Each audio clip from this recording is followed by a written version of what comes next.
આ સાથે સમાચાર સામે આવી રહ્યા છે। સાબરકાંઠાના તલોદમાં વરસાદી પાણી ભરાયા છે, જેના કારણે લોકો પરેશાન થયા છે। વાહન ચાલકો મુશ્કેલીમાં મુકાયા છે। ગોરા અને સજાજીના મુવાડામાં પાણી ભરાયા છે। 2 કલાકમાં 4 ઇંચ વરસાદને પગલે જળબંબાકાર જેવી પરિસ્થિતિ જોવા મળી। તો રસ્તા પર જાણે નદી વહેતી હોય તેવા દ્રશ્યો સામે આવ્યા છે। લોકોના ઘરમાં પાણી ફરી વળ્યા છે। લોકો જાય તો જાય ક્યાં તેવી પરિસ્થિતિ હાલ સર્જાઈ છે। રજૂઆતો બાદ પણ કોઈ કામગીરી કરવામાં આવી નથી। ગોરાની સહકારી મંડળીમાં પાણી ફરી વળ્યા છે। ખાતર અને અનાજનો જથ્થો પાણીમાં પલળી ગયો છે। તો નીચાણવાળા વિસ્તારોમાં વરસાદી પાણી ભરાયા છે, જેના કારણે લોકો પરેશાન થયા છે। સ્થાનિક લોકો પાણી ભરાવાથી ખૂબ જ હેરાન પરેશાન થઈ રહ્યા છે। તો સાબરકાંઠાના તલોદમાં વરસાદી પાણી ભરાતા જળબંબાકાર જેવી પરિસ્થિતિ સર્જાઈ છે। તો વધુ વિગતો સાથે સંવાદદાતા દીપક ફોનલાઈન પર જોડાઈ ગયા છે। જી, સાબરકાંઠાના તલોદમાં વરસાદી પાણી ભરાયા છે, જળબંબાકાર જેવી પરિસ્થિતિ સર્જાઈ છે, હાલની પરિસ્થિતિ શું છે?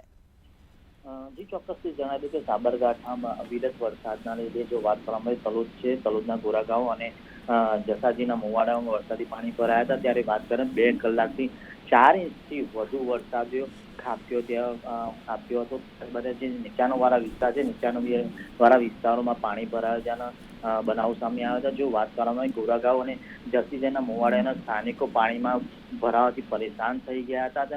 તંત્રને રજૂઆત બાદ કાર્યવાહી પણ ન કરતા ચોમાસાની જે છે ચોમાસાની સિઝનને લઈને સ્થાનિકો જે છે તે સ્થાનિકો પણ પરેશાન થયા હતા। ત્યારબાદ જે ગોરાગાંવની જે સરકારી મંડળી છે, સરકારી મંડળીમાં પણ જે પાણીના ભરાવાના દ્રશ્યો પણ સામે આવ્યા હતા। ખેતરો કહો કે અનાજ જે પાણીમાં પલળી ગયો તેવા પણ દ્રશ્યો સામે આવ્યા છે। કહી શકાય કે અવિરત 24 કલાકથી અવિરત વરસાદ જે વરસી રહ્યો છે ક્યાંક ને ક્યાંક ગામવાસીઓ કે સ્થાનિકો કહી શકાય કે હેરાન પરેશાન થયા છે। તંત્ર પણ હાલ તંત્ર ના પહોંચતા તેના નેતાઓને પણ રજૂઆત કરવામાં આવી હતી, પણ કોઈ અત્યારે ફરતી ન હોવાના પણ સમાચાર આવી રહ્યા હતા। ત્યારબાદ આજે જોવાનું રહ્યું કે તંત્ર કેટલી વારમાં આ લોકોને ત્યાંથી બહાર કાઢે છે અને પાણીનો નિકાલ કઈ રીતે કરવામાં આવે છે।